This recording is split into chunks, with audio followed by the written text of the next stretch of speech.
స్తోత్రం చెప్పండి గట్టిగా. చదవద్దు కానీ సామెతలు 15:30 మంచి సమాచారం ఎముకలకు పుష్టినిచ్చునుగాక. హల్లెలూయా.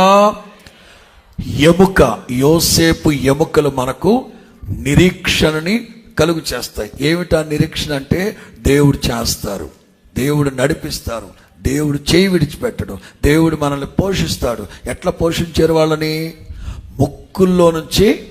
ముక్కుల్లోంచి బయటికి తన్నేటట్లుగా పోషించే దేవుడు మన దేవుడు. మనల్ని ఆశీర్వదిస్తే చాలినట్లుగా కాదు కానీ గిన్నె నిండి పొంగి పొరిలేటట్లుగా దేవుడు మనల్ని ఆశీర్వదించునుగాక.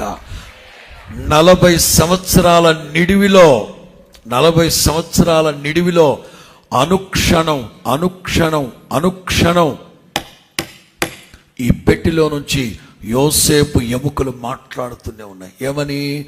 దేవుడు నిశ్చయముగా మీకు మేలు చేస్తాడు, దేవుడు నిశ్చయముగా మీకు కార్యాలు చేస్తాడు. యెహోషువ